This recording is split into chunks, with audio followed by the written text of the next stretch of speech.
Bonjour à tous, pendant un an je vais vous présenter un film par jour, soit 366 films dans l'année. Aujourd'hui on est au 233e film, Joy.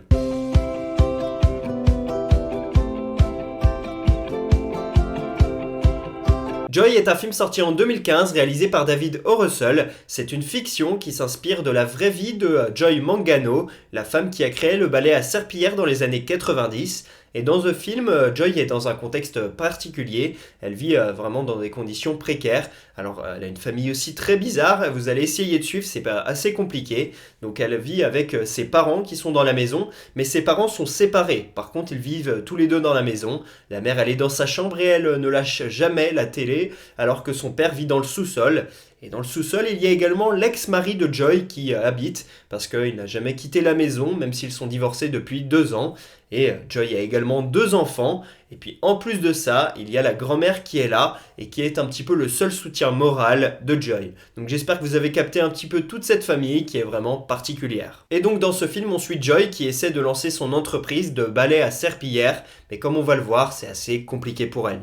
Cette femme, elle est interprétée par Jennifer Lawrence, qui avait déjà travaillé avec David O. Russell sur le film Happiness Therapy. Et d'ailleurs, dans Joy comme dans Happiness Therapy, jouent Bradley Cooper et Robert De Niro. Dans des seconds rôles, on retrouve également Edgar Ramirez ainsi que Isabelle Rossellini, la fille de Roberto Rossellini et d'Ingrid Bergman. Enfin, la grand-mère, elle est jouée par Diane Ladd, qui n'est autre que la mère de Laura Dern, et le film a rapporté 100 millions de dollars au box-office sur 60 investis, et il a permis à Jennifer Lawrence d'obtenir un Golden Globe de la meilleure actrice. Si je vous parle de ce film aujourd'hui, c'est parce que nous fêtons les 66 ans de David O. Russell, le réalisateur de ce film. C'est un New-Yorkais qui a percé à la fin des années 90, notamment avec le film Flirter avec les embrouilles, dans lequel joue à l'époque un tout jeune Ben Stiller. Il a été nommé 3 fois à l'Oscar et 3 fois au Golden Globe, que ce soit pour ses réalisations ou pour ses scénarios, mais il n'a jamais gagné les récompenses. Et il a fait 10 films dans sa carrière, et moi j'en ai vu 4. J'ai vu Fighter, dont je vous ai déjà parlé cette année, tout comme Happiness Therapy, dont je vous ai parlé en février. J'ai également vu Amsterdam, puis Joy, et à titre perso, mon film préféré dans sa filmographie, c'est Happiness Therapy.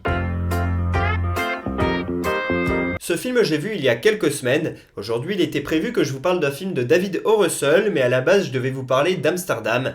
Mais avec le temps, je me suis rendu compte que je ne l'appréciais pas tant que ça, ce film, et donc j'avais pas forcément envie d'en parler dans ce concept. Et j'ai décidé de changer, car il y a quelques semaines, j'ai vu Joy. C'est un film que j'ai en DVD, et donc un week-end où je suis rentré chez mes parents. Et bien, ce que j'ai fait, c'est que j'ai fait une petite sélection de quelques DVD. Je l'ai montré à ma famille, et je les ai laissés choisir le film du soir. Et ils ont sélectionné Joy parmi la liste. Et donc on l'a regardé comme ça. Personnellement, je l'ai adoré, même si à côté de moi, ça s'est peut-être un peu endormi. Je mets un 17 sur 20 à ce film. Ce que j'aime beaucoup, c'est la construction scénaristique et l'évolution du personnage de Joy. Au début, elle est terne et elle n'a plus d'espoir parce qu'elle veut juste finir ses fins de mois pour nourrir ses enfants avec tout ce contexte familial compliqué. Mais petit à petit, elle va retrouver ses yeux d'enfant et ses rêves et ses envies de créer sa boîte et de se lancer dans le business. Mais voilà, l'American Dream, on va dire.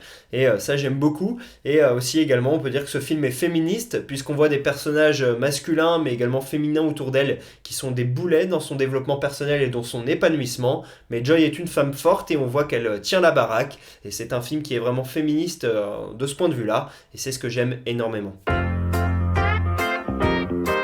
Première anecdote, le film est librement inspiré de l'histoire de Joy Mangano. Par exemple, dans ce film, elle a une sœur, alors que dans la vraie vie, elle n'en a pas. Et il y a beaucoup d'éléments qui ne sont pas vrais dans ce film. Donc ne vous fiez pas, c'est pas un biopic. Deuxième anecdote, lors d'une scène phare du film, nous voyons Jennifer Lawrence en train de se couper les cheveux. Alors elle a une perruque qu'elle est en train de couper, sauf qu'au moment de la couper, elle s'est également coupé ses propres cheveux. Et donc la coiffeuse a dû récupérer tout ça.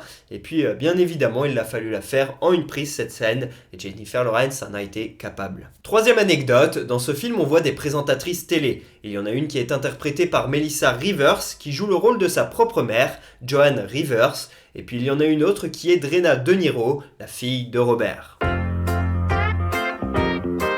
Voilà pour ce 233e épisode d'Un jour un film. J'espère que je vous aurai donné envie de regarder Joy. Pour ma part, je vous dis à demain pour parler du 234e film de l'année. Et pour que vous sachiez de quel film on va parler, un petit indice, attentat dans un train. Dites-moi en commentaire si vous voyez de quel film on va parler. À demain.